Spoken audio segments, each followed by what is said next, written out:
নমস্কার প্রিয় ছাত্রছাত্রী, West Bengal Council of Higher Secondary এডুকেশনের ক্লাস 12-এর থার্ড সেমিস্টারের ক্লাস চলছে।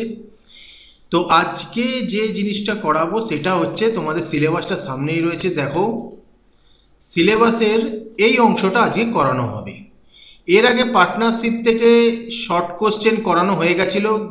গত ক্লাসে ফিক্সড এবং ফ্লাকচুয়েটিং ক্যাপিটালের শর্ট কোশ্চেন বোঝানো হয়েছিল এবং এই প্রভিশন কমপ্লিট হয়ে গেছে, এই দুটো কমপ্লিট হয়ে গেছে এবং গুডউইল থেকে এমসিকিউ এবং তার প্র্যাকটিক্যাল প্রবলেম নিয়ে সমাধান করে দেখিয়ে দেওয়া হয়েছে। তো এই অংশগুলো কমপ্লিট হয়েছে। আজকে আমরা করব profit and loss appropriation account. এটা হয়তো এই ক্লাসটা নেব এবং পরবর্তী একটা ক্লাস হবে, সেখানেই শেষ হয়ে যাবে। চেষ্টা করব পরের ক্লাসের মধ্যে শেষ হওয়ার, নইলে আরেকটি ক্লাস হয় তারপরে এটি শেষ হবে। তারপরে আমরা এখানে ইউনিট 2 ধরবো, যেখানে ডিবেঞ্চার রয়েছে। যাই হোক, আমরা চলে আসি প্রফিট অ্যান্ড লস অ্যাপ্রোপ্রিয়েশনের অঙ্কে। সেখানে এই অঙ্কটা আমরা আজকে সমাধান করে দেখাবো, তোমাদের এমসিকিউ করতেও কোনো অসুবিধা হবে না। প্রবলেমটা হলো, A and B are partners of a firm contributing 60,000 and 80,000 respectively as capitals and sharing profits and losses in the ratio 3:4। তো এখানে বলা হচ্ছে যে এ এবং বি দুজন পার্টনার রয়েছে, একটা পার্টনারশিপে ফার্ম রয়েছে, সেখানে তারা ক্যাপিটাল ইনভেস্ট কত করেছে 60,000 এবং 80,000 এবং তাদের প্রফিট রেশিও হচ্ছে 3:4। এখানে একটা জিনিস বলে রাখি, যদি রেশিও না দেয় তাহলে কিন্তু ইকুয়াল হবে, কারণ পার্টনারশিপ ডিড যখন আমরা এমসিকিউ করেছিলাম তখন সব বলে দেওয়া হয়েছিল, যদি যে জিনিসগুলো পার্টনারশিপে ধরো ডিটের মধ্যে লেখা নেই সেটা কি হবে। 1932 সালে পার্টনারশিপ অ্যাক্ট অনুযায়ী সেগুলো কি হতে পারে সেগুলো আলোচনা হয়ে গেছে, তার এমসিকিউ দিয়ে দেওয়া হয়েছে এবং সেখান থেকে প্রশ্ন আসলে অবশ্যই কমন পাবে। তো এখানে দেখো 3:4 রয়েছে। Interest on capital is to be allowed 10% per annum. The net profit for the year ended March 31st, 2017 amounted to 7,000 before making any allowances for interest. So profit and loss appropriation account, if the partner decide to provide for interest on capital even if there is inadequate profit। তাহলে ব্যাপারটা কি হলো? ব্যাপারটা হলো যে তাদের 31শে March 2017 পর্যন্ত তাদের প্রফিট হয়েছে 7,000 এবং এটা ইন্টারেস্ট দেওয়ার পূর্ব অবস্থা পর্যন্ত। পার্টনার্স যারা রয়েছে তারা বলেন যে যাদের যদি অপর্যাপ্ত প্রফিটও হয় তাহলেও ইন্টারেস্ট অন ক্যাপিটাল দেওয়া হবে। শুরু করছি। এখানে বলা হয়েছে assume the year ended on 31st March 2017। বাংলায় দেখে নাও কোশ্চেনটা। এ এবং বি একটি ফার্মের অংশীদার, যারা যথাক্রমে 60,000 এবং 80,000 টাকা মূলধন দিয়েছে, তারা 3:4 অনুপাতে লাভ ক্ষতি বন্টন করে। একটা জিনিস তোমাদের বলে রাখি, West Bengal Council of Higher Secondary এডুকেশনের বেশ কয়েক বছর আগে একটা মডেল বই বেরিয়েছিল, সেই বইতে এই কোশ্চেনটা রয়েছে, মডেল কোশ্চেন পেপার, সেখান থেকে নেওয়া হয়েছে কোশ্চেনটা। তো সেই বইটার সকল কোশ্চেন কিন্তু গুরুত্বপূর্ণ। তো যাই হোক, তাহলে কি বলছি, চুক্তি অনুযায়ী মূলধনের ওপর বার্ষিক 10% হারে সুদ ধার্য করা হবে। 31শে মার্চ 2017 তারিখ সমাপ্ত বছর, 7,000 টাকা মোট প্রফিট, সুদ ধার্য করার পূর্ব পর্যন্ত, এবং অপর্যাপ্ত লাভ হলেও ইন্টারেস্ট অন ক্যাপিটাল দেওয়া হবে। এটাই হচ্ছে অঙ্ক। তাহলে আমরা চলে আসি ওয়ার্কিং নোটে। এখানে দেখো 60,000 80,000 তো মূলধন দিয়েই দিয়েছে, এবার 3:4 যেটা প্রফিট আমরা যেটা বেরাবে প্রফিট সেটার আমরা রেশিও করে দেবো। তো এবার আমরা আসি অঙ্কের ওয়ার্কিং নোটের মধ্যে। তো প্রথমে দেখো মূলধনের ওপরে সুদ গণনা, এই জিনিসটা দেখো, কারণ অঙ্কের মধ্যে 10% বলে দেওয়া হয়েছে, যে যেমন মূলধন এনেছে তার উপরে সুদ পাওয়া যাবে 10% সুদ। তো দেখো চুক্তি অনুযায়ী অংশীদারি তাদের মূলধনের ওপর 10% সুদ পাবে। তো এর মূলধন কত আছে 60,000, তার 10% করলে 6,000 টাকা, 60,000-এর 10% 6,000 টাকা, এবং বি এর মূলধন 80,000 টাকা ছিল, তার 10% হচ্ছে 8,000 টাকা। এটা হচ্ছে ইন্টারেস্ট অন লোন। তাহলে মোট সুদ কত হলো, এ হচ্ছে 6,000 টাকার, বি হচ্ছে 8,000, মোট 14,000 টাকার মোট সুদ। ইন্টারেস্ট অন ক্যাপিটাল বেরিয়ে গেল। ইন্টারেস্ট অন ক্যাপিটাল ওয়ার্কিং করা হয়ে গেল, ওয়ার্কিং নোট করা হয়ে গেল। এবার আমরা আসি আর কোনো অন্য কিছু আছে কিনা, ইন্টারেস্ট অন ড্রয়িং বা অন্য যা স্যালারি এরকম কিছু আছে কিনা দেখছি। এই অঙ্কের ক্ষেত্রে কিন্তু আর নেই, আর ওয়ার্কিং নোট করা হবে না। হ্যাঁ, আরেকটা হবে, যেটা লাভ যদি হয় বা ক্ষতি যদি হয় তাহলে তার ওয়ার্কিং নোট করা হবে। তাহলে আমরা চলে আসি এবার ছকে। দেখো ছক শুরু করবে তোমরা in the books of the farm, যদি কোনো ফার্মের নাম লেখা থাকে, যদি না লেখা থাকে দ্য ফার্ম বলে লিখবে, বা ডট ডট এরকম দিয়ে গেলেও হবে।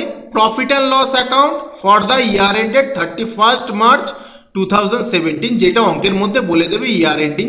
যদি কিছু না থাকে তো সেখানেও ডট দিয়ে যাবে। তাহলে আমরা প্রবলেমটা আরেকবার দেখে নিই। দেখো আরেকবার দেখে নাও যে এখানে কোনো কিছু আছে কিনা, নেই। তাহলে মূল সলিউশনে চলে আসছি। তো প্রফিট অ্যান্ড লস অ্যাকাউন্টে ইন্টারেস্ট অন ক্যাপিটাল আমরা কি লিখবো, জার্নাল এন্ট্রিটা কি হয়, profit and loss account debit to interest on capital. তাহলে টু বলে ইন্টারেস্ট অন ক্যাপিটাল বসবে। এখানে profit and loss appropriation account to, এটা debit to interest on capital, এটাই জার্নাল। তাহলে টু ইন্টারেস্ট অন ক্যাপিটাল লিখলাম। এক্ষেত্রে আমি বলে দিই যে ডেবিট দিকেই কেন টু ইন্টারেস্ট অন ক্যাপিটাল বসানো হলো। এটা তো যারা পার্টনার তাদের ইনকাম, তারা ক্যাপিটাল ইনভেস্ট করেছে, তার উপরে ইন্টারেস্ট পাচ্ছে।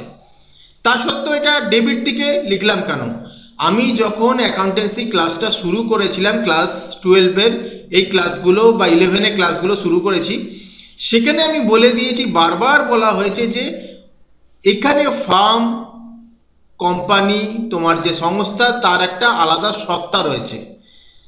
সেই সত্তা ধরে তোমাকে করতে হবে। তুমি কোম্পানির, তোমার কোম্পানির কি খরচা হচ্ছে, কোম্পানির কি ইনকাম হচ্ছে, পার্টনারশিপ ফার্মের কি ইনকাম হচ্ছে, পার্টনারশিপ ফার্মের কি ব্যয় হচ্ছে, সেইটাই আসল বিষয়। ইন্টারেস্ট অন ক্যাপিটাল কি, ইন্টারেস্ট অন ক্যাপিটাল পার্টনার পাবে, অর্থাৎ ফার্ম পার্টনারকে দেবে।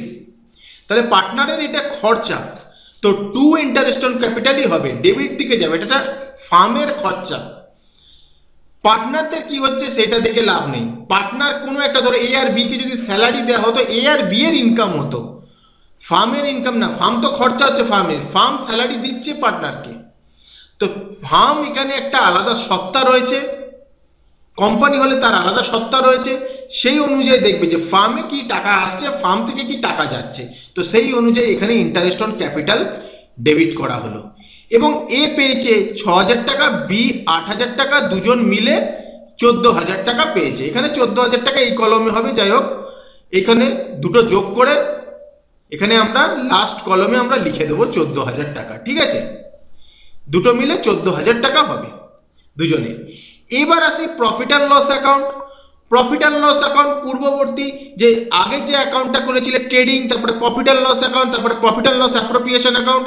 ট্রেডিং অ্যাকাউন্টের প্রফিট, প্রফিট অ্যান্ড লস অ্যাপ্রোপ্রিয়েশনের প্রফিট অ্যান্ড লস অ্যাকাউন্টে ট্রান্সফার হয়। প্রফিট অ্যান্ড লস অ্যাকাউন্টের profit profit and loss appropriation অ্যাকাউন্টে ট্রান্সফার হয়। তো এখানে প্রফিট ট্রান্সফার হয়েছে 7,000, অঙ্কের মধ্যেই বলে দেওয়া হয়েছে। আমি আরেকবার প্রবলেম দেখিয়ে দিচ্ছি যে 7,000 টাকা মোট লাভ হয়েছিল, এই যে এই ইয়ার এন্ডেডে 7,000 টাকা লাভ হয়েছিল। তো 7,000 টাকা সেটা বাই দিকে বসবে, কারণ profit and loss account debit to profit and loss appropriation account, এটা জার্নাল। তো এটা এখানে বসলো এবং এটা ফার্মের একটা আয়, 7,000 টাকাটা বসলো। এইবার দেখো আর তো অঙ্কের মধ্যে কিছু নেই, এখানে ড্রয়িং নেই, স্যালারি নেই, অ্যাডজাস্টমেন্টের অঙ্ক, অ্যাডজাস্টমেন্ট জিনিসটা খুবই কম রয়েছে। কারণ প্রথম অঙ্ক দিচ্ছি, একটু সহজ দেখে দেওয়াই ভালো। আমরা সব দিক দিয়ে যদি বিচার করি দেখি ডেবিট দিক বেশি রয়েছে, অর্থাৎ খরচের দিক বেশি। এখানে 6,000 এবং 8,000 মিলে মোট 14,000 রয়েছে, এখানে শুধু 7,000। তো আমরা যে দিকটা বেশি রয়েছে, ডেবিট দিক বেশি রয়েছে, তো উভয় দিকে আমরা লিখে দিলাম। এখানে 14,000 খরচা হয়েছে, এখানে ক্রেডিট দিকে 7,000 আছে, অর্থাৎ খরচা 14,000, আয় 7,000। তাহলে লোকসান হচ্ছে, খরচা বেশি, তাই লোকসান হলো কত, 7, লস হলো 7। তাহলে এখানে লসটা ট্রান্সফার করতে হবে। দেখো লস যদি 7,000 হয়, সেটা এ এবং বি দুজনের মধ্যেই 3:4 অনুপাতে এটাকে ভাগ করে দিতে হবে। ব্যয় হয়েছে 14,000 এবং 7,000 টাকা আয় রয়েছে, তাহলে 14 থেকে 7 বাদ দিলে 7,000 টাকা লোকসান হয়েছে। তো আমরা প্রফিট, আমরা রেশিও দিয়ে দিয়েছে 3:4, সেই অনুপাতে আমরা এটাকে ভাগ করে নেব। দেখো এখানে আমরা লোকসানের বন্টন করেছি, এই যে 7,000 টাকার যে লোকসান হয়েছে এ এবং বি তাদের অনুপাত বলে দিয়েছে অঙ্কের মধ্যে 3:4। প্রথমেই অঙ্কের মধ্যে দেখো প্রবলেমে আমরা যদি যাই, দেখো প্রবলেমে বলে দিয়েছে যে উভয়ের যে দিয়েছে তারা যে অনুপাতে লাভ ক্ষতির বন্টন করবে সেটা হচ্ছে 3:4। তাহলে এখানে ক্ষতি হয়েছে 7,000 টাকা, তো 7,000 টাকা লাভ বা ক্ষতি বন্টন করে দিই। তো 7,000 টাকা যদি হয়, উভয়ের অনুপাত কত 3:4, তাহলে অনুপাতের সমষ্টি কত হচ্ছে 7। তাহলে 7-এর মধ্যে 3 হচ্ছে এ, 7-এর মধ্যে 4 হচ্ছে বি, তাহলে 3-এর 7 হচ্ছে এর, 7,000 গুণ 3-এর 7, 7 কাটো 1,000 রয়েছে, তাহলে 1,000 গুণ 3 3,000। ঠিক তেমনভাবে 4/7, 7 কাটলাম 1,000, 4 × 4 4,000। তাহলে এর লোকসান বইবে 3,000 এবং বি বইবে 4,000।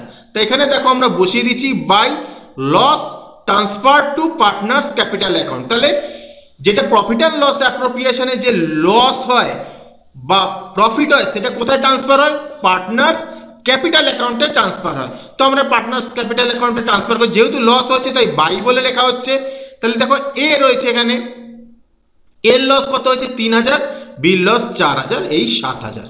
এই আমাদের অঙ্ক, ছোট্ট একটা অঙ্ক দিয়ে আমরা এখানে বোঝালাম তোমাদের। এরপরে কঠিন কঠিন অঙ্ক করাবো, সেখানে ড্রয়িং নিয়ে অঙ্কগুলো করাবো, যেখানে মাসের প্রথমে ড্রয়িং করলে কি হবে, মাসের মাঝখানে করলে ড্রয়িং করলে কি হবে, তারপরে হচ্ছে মাসের শেষে ড্রয়িং করলে কি হবে। এইভাবে এই ক্যালকুলেশনগুলো তোমাদের আমি শেখাবো। যাই হোক, ভিডিওটা ভালো লাগলে লাইক কমেন্ট শেয়ার করে দিও।